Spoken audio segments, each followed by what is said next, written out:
Good afternoon, everyone. You guys are all right? Doing okay? Yeah. On this beautiful, cool April day. Isn't it lovely? We didn't get any snow. Not much to speak of anyway, just a little bit. Just enough to let us know that, you know, the end is near, which is really good.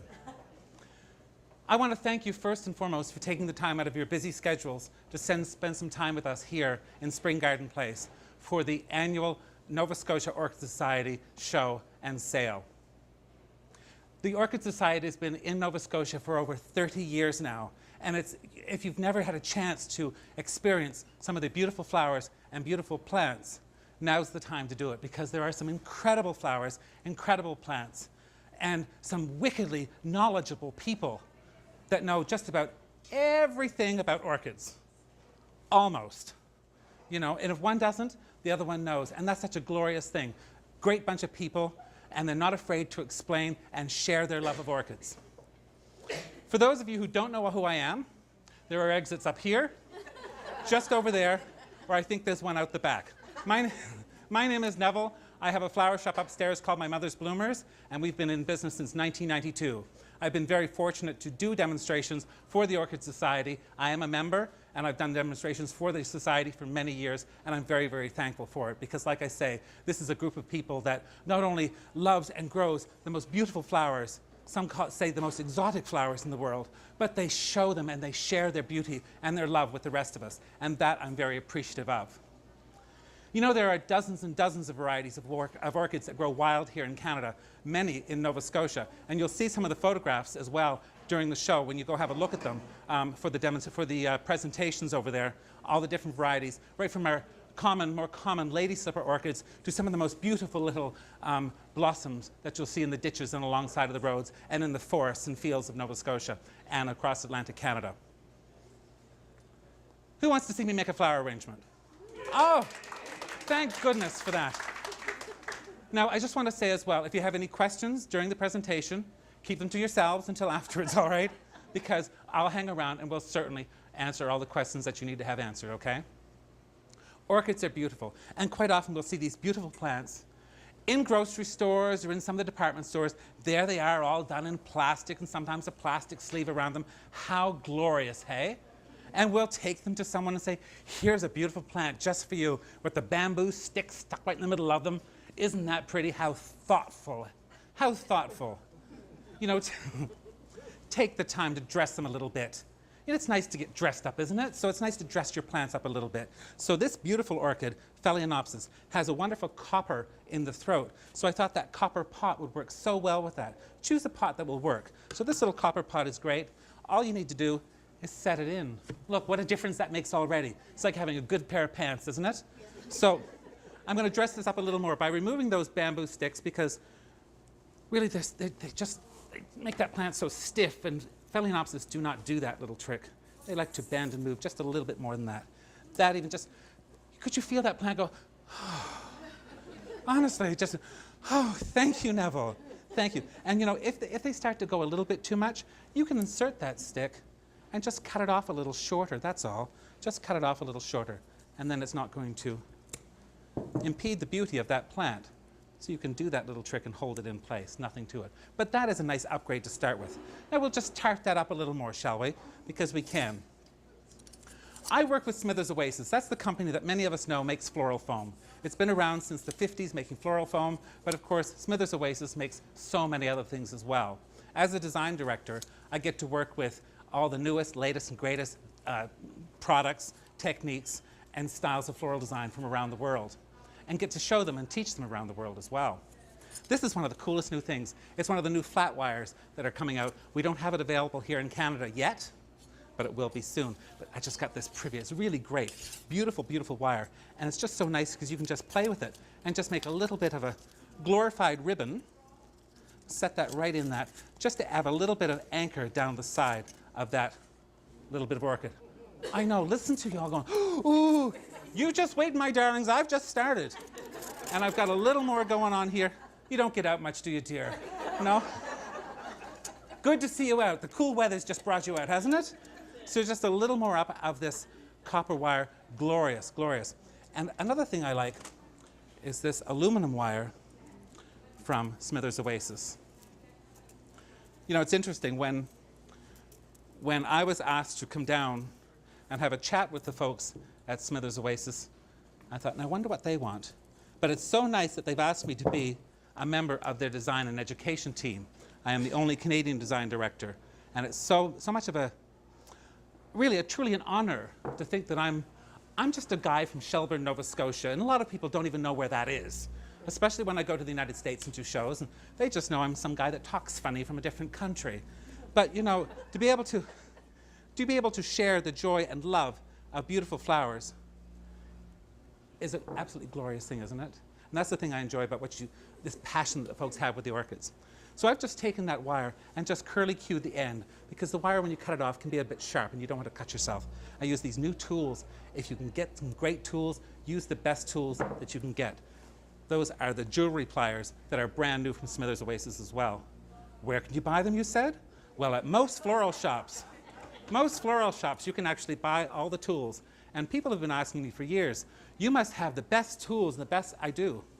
I work with the best tools and I work with the best people. And I think that's really important because it makes your designing that much nicer, that much better. But look, by just taking that little bit of wire, it just not only helps hold that plant up, but it really draws the eye through and brings that copper through. Just a little bit more of that wire, that beaded wire. This is wonderful to work with, wonderful to work with. Again, you can buy this at most flower shops. This is a beaded wire by Smithers Oasis. And I was thrilled when they came out with this, because I remember years ago, a sweet young girl came in with her grandmother's pearls and said, would you put these pearls and incorporate them in my bridal bouquet when I get married? Absolutely, my darling, I certainly will love to. Well, I didn't know that they were all individually tied little bloody pearls. Dozens and dozens. And I was bat-eyed by the time I'd taken them all out and strung them on wire. And you know, they were old, so there were years and years and years of old cologne and hair and skin. Oh, I haven't enjoyed pearls since. So when this came out, and you know, I've enjoyed this so dramatically, because this just, isn't that pretty, just by taking just that little bit. Don't get tangled, people are watching. Look at that, just a little bit of that. Just sparks that up so beautifully, doesn't it? And as for a finishing touch, who doesn't like a nice butterfly? Stuck right on the top of that. Now that changed a beautiful orchid that is rather ordinary to something a bit more extraordinary, doesn't it? It really did. Miss Katie. Miss Katie is one of our designers. I just want to introduce Katie while she's helping out here. Katie's my assistant. And Katie, I trained Katie, 6 years ago we started to work together. 7 years ago. And Katie was becoming a very good little floral designer. And then she decided to get married and have babies. And you did that very well, because you had a couple of them.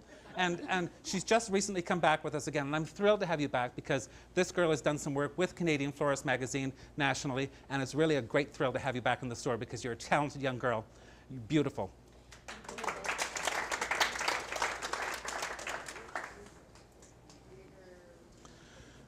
Now, my darlings, many of us have a bubble bowl. We have these bowls because the fish died. Okay? We have them. They're lovely, but I will tell you, these are incredible for floral design. Incredible. Because especially when it becomes very dry in the summertime or very dry in the winter when we have forced air heating, a lot of flowers don't like the dry. As we know with orchids, they don't particularly like that dry air as much, so the flowers don't survive as well. When you have cut flowers inside glass that has water in it, as the water evaporates, it keeps a level of moisture around it, so they survive that much longer. And you know, it's a very European look as well. So when you can say, oh no, it's European, darlings, it just upgrades that design just a little bit more, doesn't it? So I'm going to use a few beautiful flowers here. Let me just open this up. I've got wonderful hydrangea macrophylla. Look at those beautiful hydrangea. Now here's the thing. A lot of people will call this hydrangea. I don't get it. What's that? Hydrangea is a space-saving stove, don't you think? You know, it's a space-saving stove. You can buy that at a department store. This is hydrangea. Hydrangea is a beautiful flower. And hydrangea is a flower that is, as many of us can relate, it's a heavy drinker. So when you have a heavy drinking flower, what do? You either dry them out or give them a good drink. All right? So we're going to give this beautiful flower a good drink. So I'm going to chop the stems off very short and drop that in this water that already has flower food in it. It has the flower food right in it. So it is fortified with beautiful Floral Life flower food. You folks all use flower food with your cut flowers, don't you? Because if you don't, you should. It comes in packages. When you get your fresh flowers, when your boyfriends, your girlfriends, your husbands, your wives, your lover du jour brings you beautiful flowers home, and you get these. And I hear people tell me that they take these packets and put them up in the cupboard for when the gladiolas bloom in the fall, so they've got them. No, no. Your flowers, when you bring them in, they're thirsty and they're hungry. This has got a food in it. It's not a preservative, it's a food. So it lets the flowers accept the food and water readily, so they survive even better. So always make sure you use that food. Always do that, because they're hungry when they've been in. So hungry, hungry. So by putting that hydrangea down at the bottom of that bowl, we're going to create almost a floral armature, or a crisscrossing motion of plant and flower materials to hold these Gerber daisies in place. So I'm going to embed these Gerber daisies. Gerber daisies, here's another one. Okay, Gerber daisies. So many people say, do you have Gerbers? Well, no, I don't sell baby food. These are Gerbera or Transvaal daisies, Gerber daisies. Beautiful, beautiful flower. Aren't they lovely? So I'm going to embed that directly in that hydrangea, and that will hold them up very, very well. You can see that's not going to go anywhere. That'll go to someone's house today, but you know, it won't go anywhere. And then we're going to take this beautiful dendrobiums. These are glorious. This is a Caesar variety, wonderful dendrobium orchid. I'm going to take that flower, just going to let you just curl right around, just over the top. Go down in there and up just a little bit. Just one gorgeous orchid. I'm not going to use that pink one because it's not desired or required. And a little bit of Baronia. This is a member of the Heather family from New Zealand and Australia. Gorgeous, gorgeous flower. Gorgeous flower. As you know, I do a lot of television and a lot of radio and a lot of stage presentations. And I'll always smell flowers. Whether it's on the radio, I could be sitting home in my housecoat doing a radio interview, and I will say, oh, I've got this bouquet of whatever. They're just lovely, aren't they? And I could be having a cup of tea. I've smelled permanent botanical flowers. We used to call them silk flowers, but that's not cool anymore. So permanent botanical flowers. I've smelled a bouquet of those on air and go, they're lovely. And they could smell like a wet dog. I'm still going to say they smell nice, because when I do this, isn't that lovely?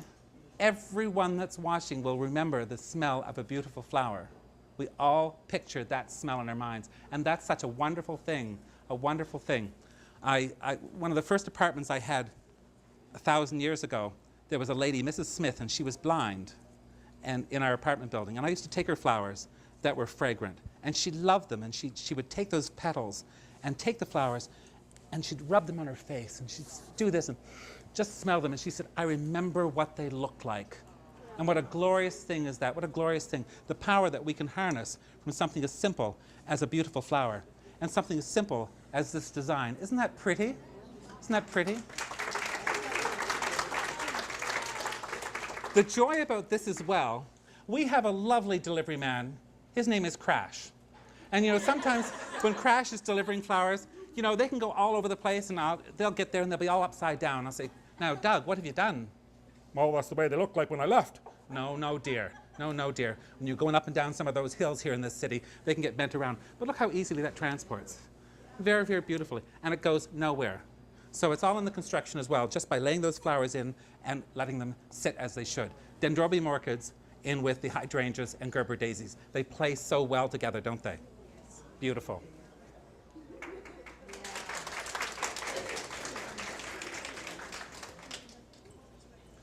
Another favorite orchid of mine, and I say it's a favorite, I have favorites throughout the year. A lot of people will ask me what my favorite flower is, and I truly don't have a favorite. There's not a flower that I haven't liked to work with, that I haven't had a challenge with, that I haven't respected, because I respect and love them all. This is a cymbidium orchid that I cut from my plant at home this morning. And it does smell lovely. Someone asked me, they said, I don't like orchids because they don't smell nice. And well, what a shame, hey? Not everything that doesn't smell isn't bad.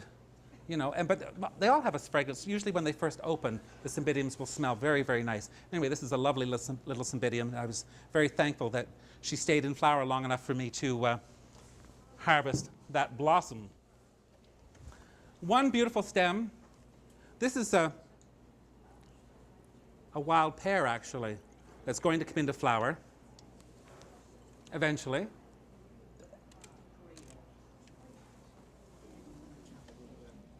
Set this here. That's a bit crooked, so I just don't want that to tip over, or we'll have a whole different show going on.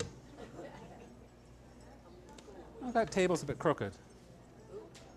Oh, that didn't hurt it. Katie, hold this, please. Yes, I heard that. Someone said it's not quite heavy enough on the bottom. I've heard that before.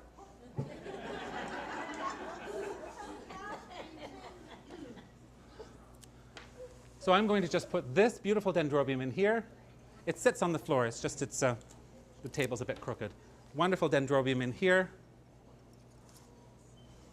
A little bit of that Baronia because I've got it. Isn't that glorious? Right in.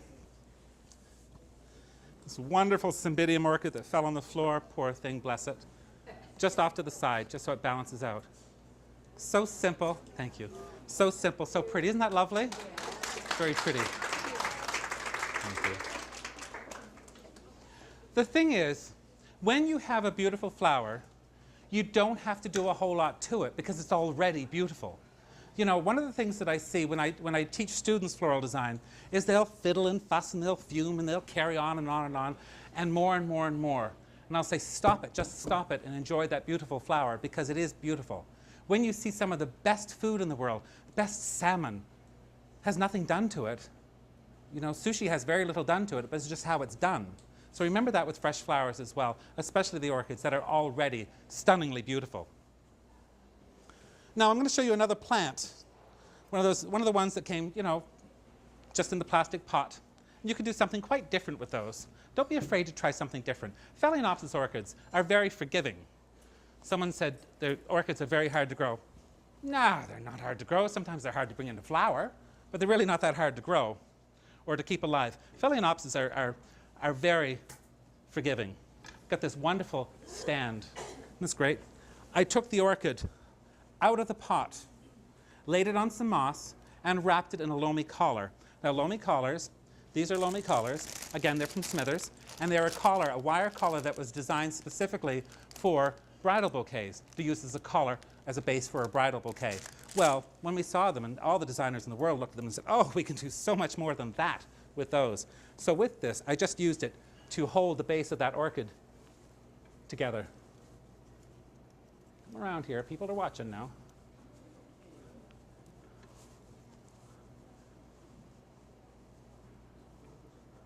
Isn't it amazing, Katie, how people get really quiet when they think, he's going to drop it, you know? Do you know what I'll tell you? The reason I have this tape on the table, I don't use tape. I don't need to use this tape today, but I keep this on the table. I always have over the years and years and years I've done presentations, because there was once, oh, many, many years ago, I was doing a presentation. I used my cutters and I went snap, and I cut a big chunk in my thumb. There was only an audience of probably 500. And I thought, now what? So I immediately dropped my knife on the floor. I had a skirted table, thank heavens, and I always ask for a skirted table when I do a presentation now. So I could drop down and say, oh, I've got to find my knife. Grab my tape. This is glorious because it can just wrap up a thumb or a bruise or a cut very quickly, or a big fumble. And there it is, come up. Only the first couple of people in the front row said, did you cut yourself? Did you cut yourself? Shh. Just never be seen on a galloping horse, and the show must go on. So I've always, and people have said, you always have that tape on the table, but you never use it. Yeah, well, I have. I have. So again, just by hanging this, and those of us who grow this particular type of orchid know that they don't require a lot of water, just a regular watering, just a small amount of water once a week or so. And again, it depends on where you're putting them. So I'm just going to, again, curlicue the ends of this aluminum wire.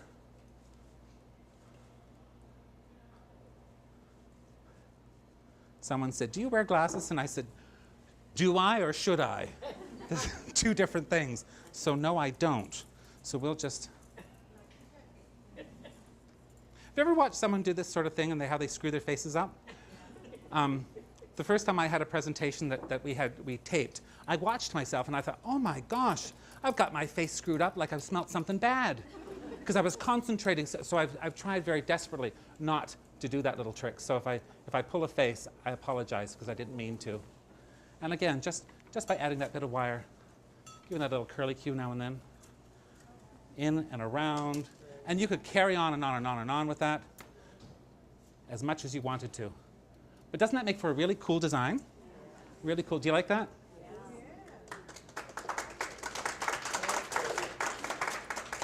And you can carry on all sorts of ways with this just by adding some of the beaded wire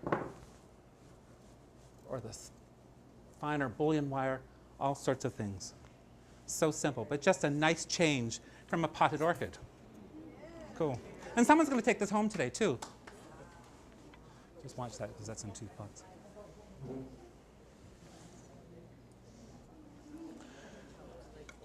Ladies and gentlemen, life is a balancing act, isn't it? It really is. Life is a balancing act. And sometimes when I talk to people and see how much they have to do in a course of a day, a course of a week in their lives, it gives me shingles, because I think about how much they try to get done. Then I think about the schedule that I've got, and sometimes it can be very busy. But balance is such an important thing in our lives, as it is in floral design. You know, when you were kids, remember teeter-totters or seesaws, you know what I mean? Those boards with a thing in the middle that you bent back and forth? Well, I was always a larger child. A larger child. That means I was a fat kid. So I was desperate when I see these kids do those. They're so acrobatic, back and forth in those teeter-totters. What fun must that be? What glorious fun are those children having? I shall go out and I'll do it too. So I plopped down. My good friend was very skinny. So he'd be up at that other end, and I'd be there, nothing. He'd just bounce, you know? Well, get someone else, quick. Get someone else up there. 2, nothing. By the time we got 3 or 4 kids up there, I could have liftoff, you know? So again, it's all about balance. Let me show you that as it relates to floral design. Because it's about balance. And sometimes when I explain things, so you understand exactly what I'm talking about. This is me. Nice, big, heavy Gerber daisies. And this is a glorious vase. This is called a log vase. Beautiful. Isn't that lovely?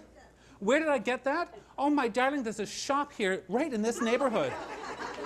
It's a glorious thing. You can get these at most flower shops. One in particular, but you certainly can get it in most flower shops. Most flower shops. Yes, you can. It's called the log vase. It's got 4 holes in it. Beautiful. It used to be called a pansy vase because it was made specifically to put pansies in. But then I couldn't talk about it on TV. So it's a log vase. It's a log vase, log vase. So I've got 2 beautiful Gerber daisies at one end. Stunning. Just put those right in. Glorious, glorious blossoms. To balance that out, I've got 2 of these wonderful, majestic white dendrobium orchids. Stunning flowers. Stunning flowers. We have our flowers brought in from around the world. We have an incredible series of wholesalers here in Canada. We've got a local wholesaler that supplies a lot of the product for us, Avon Valley, and we do have great suppliers in the Ontario region as well that bring beautiful flowers in for us from around the world. But look how simple that is. Again, overextending with the dendrobium orchids and just those beautiful Gerber daisies at the base, just a heavy weight balance. And it just works every time. Very simple. It's all about balance, isn't it? Skinny kids, some a little heavier at the other end. You like that?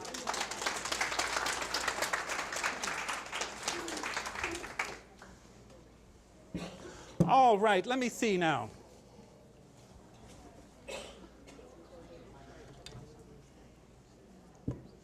As you know, I've been on breakfast television, which is now Morning Live on CTV for the last, it's been over 10 years. I'm thinking it's like 12 or 14 years, pretty close to it.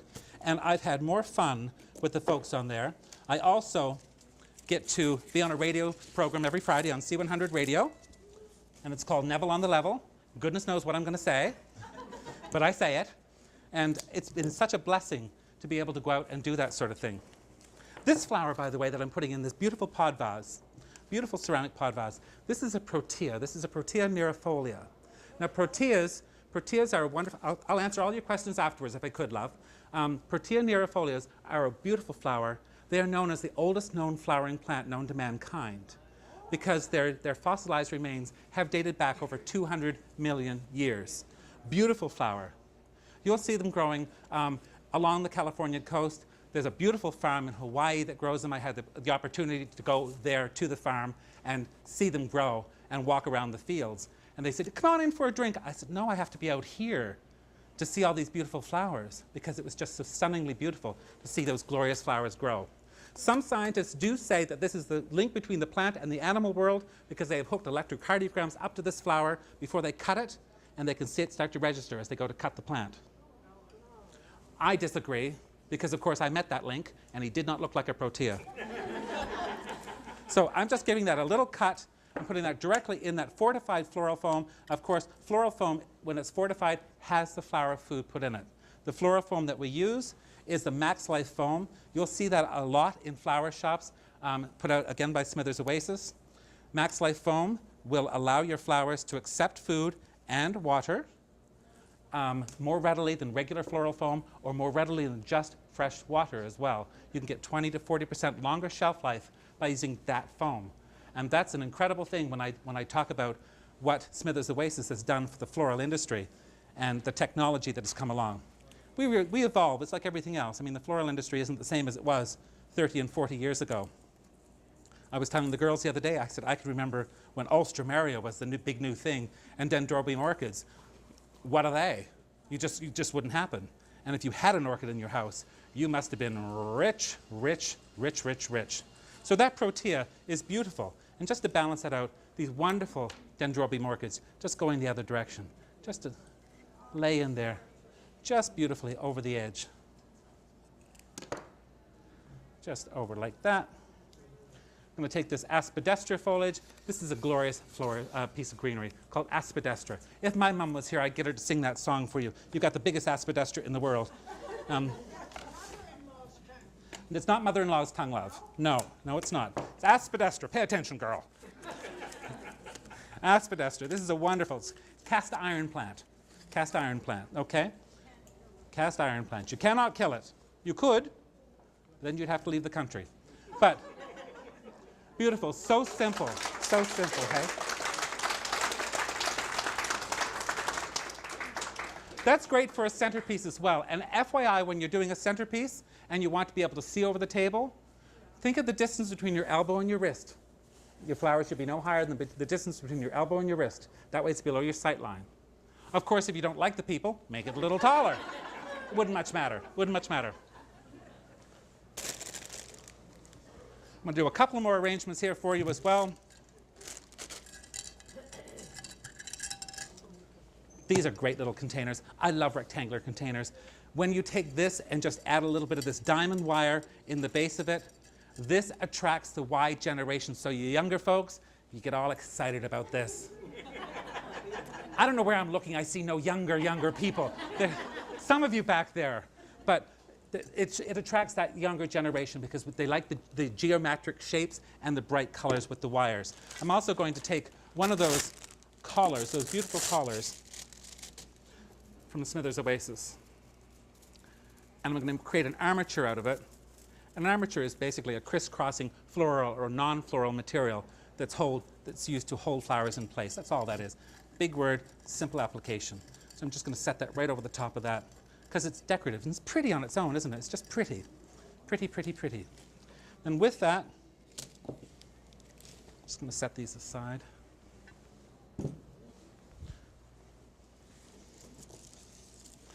This is a really pretty flower. Star of Bethlehem, Chinchurinchi, or Ornithogalum. 3 big words. A beautiful flower. Lasts so well, this will hang on like a bad relationship, as they say. It's great because it can be manipulated so well. This will even survive very well out of water for a very long time. I've used these for presentations and had them out of water for 2 and 3 and 4 and 5 days. And they do last very, very well. But by putting these down, even though they're facing down, after a day or two, they'll pop back up and show absolutely beautiful. you can see as the flowers start to open up, they have those wonderful white stars. And yes, they will all open.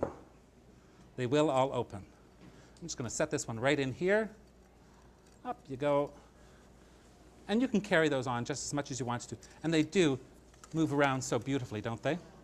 And just keeping it very, very simple by adding, again, very little material. A couple of aspidistra leaves just off to the side. Cut you down a little more. The nice thing about the wire, you can always open up a little place if you want to put something else in. In you go there, buddy. Just like that. And this beautiful flower, this one lone phalaenopsis that broke off a plant earlier, and I took on its own. So simple. Isn't that pretty? So pretty. Visual movement is a very important thing in floral design, and that had an awful lot of fluidity, which is really, really pretty, because what it does is it keeps you moving. It keeps your eye going around the design, and it makes you want to stay within that parameter of the design. If I use those Star of Bethlehems and put them off to the side, your eye will just sort of go and meander off away. So by having those so they come back into the design, it will keep you there. Anybody getting married? Anybody getting married? No? Scared to say it, aren't you? David and I got married last October, and we had a glorious time. Glorious time. Thank you. Thank you. People asked us about, oh, flowers, flowers, Neville, oh, who's the flowers? The flowers must be something. We had students do our flowers. Avon Valley was doing classes, and they had the students do the floral designs for the wedding, which was glorious. The centerpiece, many of the centerpieces were absolutely stunning. Some of them had to go on the floor under the tables. But you know what? No, it was the thought that counts, and it was absolutely beautiful, absolutely beautiful. This is, I just wanted to show you this bouquet because you can see how well orchids play with other blossoms. This is hydrangea, beautiful white roses, some miniature calla lilies, and white dendrobium orchids. So beautifully done, just as a hand tied with some variegated pittosporum, and I just bound it with some ribbon at the back. It's so simple. But what's so pretty about that as well, for a lovely cascading bouquet, is I just took some more of the dendrobium orchids and I strung them on bullion wire. This is a very fine wire from Smithers Oasis. And we just take those and just lay those over the top to create a further, larger, longer cascade. Doesn't that make for a pretty bouquet? Yes. Well, let me know.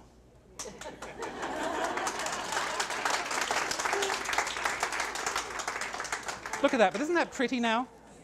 It just does, and it shakes really well. And it's very, very pretty.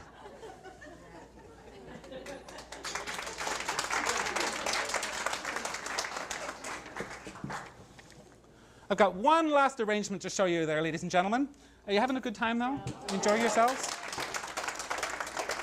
I always find it interesting when I do the show here for the Orchid Society, how it starts out, I've got a nice little crowd of people, and the chairs are all full, and then there's a few standing to the side, and a few standing over there, and up the steps, and all of a sudden it just fills. I don't know where y'all come from on a Saturday afternoon, but it's just, you know, I find it very interesting how people would just show up and say, quick, he's on, hurry. Hurry, go down, see, he's starting to talk. He's got something nice to say. Another thing happened to me last October. I was inducted into the Canadian Academy of Floral Art. And that was, thank you. That was so exciting. And again, there's an organization in the United States called the American Institute of Floral Design, and this is Canada's version of it. And it's just an honor to be a part of that. We have to do testing and show that we actually know what we're doing, which is really sometimes easier said than done, isn't it? It really is. I took that wonderful, did you see that great huge leaf I used? Isn't that beautiful? That's a monstera leaf, or a giant split leaf philodendron. Glorious, glorious. And I just set that on this really simple loamy tray. I used some heavy stones around it, because I'm creating a bit of a landscape. Beautiful piece of wood. We are so fortunate at this end of the country because we can collect this in the backwoods, and when I go through a campground and I see someone tossing something like this on a fire, it breaks my heart. Are you burning that to cook hot dogs on? What are you doing? Do you know how much money I can get for that in Toronto? 4 of those and I'm going to Florida for the winter, you know. But oh no, we'll just burn that up and have some, we'll make s'mores. Yeah, perfect. But look how pretty that is, just laid across, even with nothing else. It's so beautiful, so beautiful. This is papyrus. Now, many of us know papyrus mats, so you know the paper that's made out of papyrus. It's papyrus, folks. And when you work with a product that is very similarly top-heavy, because it is relatively top-heavy, give your stem a good cut on both sides. Flatten it off on both sides. Mrs. Cedar, you remember Jed Clampett? Do you remember Jed Clampett? We remember, many of us remember Jed Clampett, you know? Gosh, I know you're not all that young. And when he would sit out by the cement pond and whittle, well, whittle like Jed Clampett. So whittle like Jed Clampett, so you've got a flat side going down both sides, so when that is inserted in the floral foam, it's going to go directly in and not spin. If it's just cut across, it can spin around. So if you're traveling with it, by the time it gets to where it's got to go, the integrity of the foam is lost. Okay, so by giving that, and always give it a fresh cut. Don't give it a fresh cut and lay it down and go and call the neighbors and say, guess what I got, flowers? Make sure that you use it immediately. Immediately. So put that in there. This is called papyrus. It is papyrus, like I'd said, about what we need to remember with this is it is actually the same sort of family as what we have papyrus paper. You'll see that growing in a lot of the tropical places. If you go to Florida or into Mexico or California, it's a marginal plant, so you'll see it growing along the ponds. It's something that we have here as well, but we have to put it in pots along our ponds. A little bit of bear grass. This is glorious. This is a type of Dracaena. I'm going to put that right in just to give it a natural look of, and again, this is sort of creating almost a pond sort of feel, isn't it? You go right in there. Every time I do that, when I said, you go right in there, you know that Bob Ross guy that used to paint on PBS? Do you know what I mean? And he would say, it's your world. If you want to put that happy little succulent right in there, you just put that right in there. God love him, you know, he wasn't much to look at, but boy, oh boy, he could paint. He could paint, he really could. So I'm going to, something that's really hot now, succulents. You'll see that in all the design shows, all the shelter magazines, floral magazines. It's the big thing, succulents. We use a lot of those for boutonnieres and corsages, in bridal bouquets, in centerpieces and arrangements. And the nice thing about them is that they're so easy to look after. They really don't even have to hit a water source because they survive so well. So I'm just going to nestle those right in here and there, those hens and chicks, those wonderful succulents. And you know, you can see that's pretty much, you know, it's looking kind of cool actually. You know, it's not, it's kind of, I kind of like that. And I'm going to take those dendrobiums just over here. Just a couple of green dendrobiums. Green is a hot color as well. Green is such a beautiful, beautiful, and when I say hot, I don't mean warm. It's just, it's a really interesting color because it's so calming. It's so calming and cool. And you mix that with oranges, hot pinks, wonderful. Just going to just nestle this piece right in here. It's my world, you're going in there. And you're going to go in there. And out, shooting out the top, these are oncidium orchids, dancing ladies. And you'll see this oncidiums here that are chocolate, sort of a chocolatey ones just in behind me that smell like chocolate. Glorious, glorious, glorious. With these, I'm doing some blocking as well. This is sort of color blocking, but I'm making a landscape design, almost just a natural vegetative design. But I'm grouping all the materials because that's the way they grow in nature. In nature, they don't grow in rows and shapes, and so let them do what they're supposed to do. I'm not going to use that one, that's not necessary. But just as a final touch, look at these glorious things. I'm going to try to say the word without spitting. Paphidium. Did I do it right? Look at that. Paphidium. Close enough. These are wonderful lady slipper orchids. Glorious. There's paphs and cypripediums and all those wonderful lady slippers. A lot of them grow wild here. We'll see the pink shades, whites, into the yellows, off into the valley. Beautiful, beautiful flowers. These did not come from the valley of Nova Scotia, actually, but these are wonderful flowers. I'm just going to put those right in here in a special place of honor for that design.